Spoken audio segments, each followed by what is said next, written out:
शिवाजी लाठीमेळ्याच्या माध्यमातून प्रत्येक वर्षी गुढीपाडव्या दिवशी हा खेळाचे प्रात्यक्षिके इथं बसवेश्वर व कलमेश्वर मंदिराच्या समोर आयोजित केलेले असतात। या माध्यमातून मी या तरुण वर्गाला सांगू इच्छितो की प्रत्येक तरुणाने हे शिवकालीन खेळ आहे तो आत्मसात करावा व त्या माध्यमातून संरक्षण होते व निर्व्यसनी व शारीरिक तंदुरुस्तीसाठी हा खेळ फार महत्त्वाचा आहे।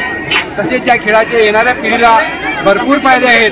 ते येणाऱ्या पिढीने हा खेळ समजून घेऊन हा खेळ शिकून या खेळाच्या माध्यमातून स्वतःचं संरक्षण व स्वतःची तंदुरुस्ती उपभोगावी अशी मी सर्वांना या गुढीपाडव्याच्या निमित्ताने इथं सांगतो। तसेच सर्वांना आमच्या बाल शिवाजी लाठीमेळ्यातर्फे गुढीपाडव्याच्या हार्दिक शुभेच्छा।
गेल्या 25 वर्षापासून झालेली आहे। तरी पण बसवानपूरची गावामध्ये शिवकालीन हा आमचा बसवानपूरचीमध्ये लाठीमेळाचा जो खेळ आहे चालत चाललेला असतोय आणि आमच्या लाठीमेळ्यामध्ये 6 वर्षाच्या मुलापासून किंवा मुलीपासून ते 70-85 वर्षाच्या आजोबापर्यंत आमच्या ह्या लाठीमेळ्यामध्ये खेळाडू आहेत आणि फार जुनी परंपरा आहे। ह्यासाठी या लाठीमेळ्यामधून स्वतःसाठी संरक्षणासाठी किंवा आपल्याला कुठेही साधं साप मारायला सुद्धा आम्हाला काठी कुठं मारायचं समजत नाही, त्याच्यासाठी सुद्धा आम्हाला उपयोग होत आहे आणि स्वतःचं संरक्षण करण्यासाठी आणि स्वतःचं व्यायाम होण्यासाठी हा खेळ खेळला जातो।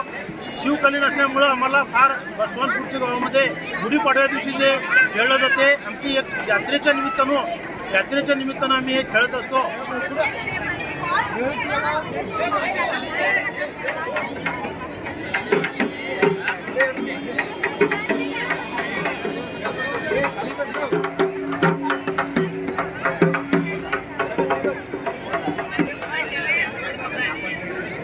ये ला बैठे हैं।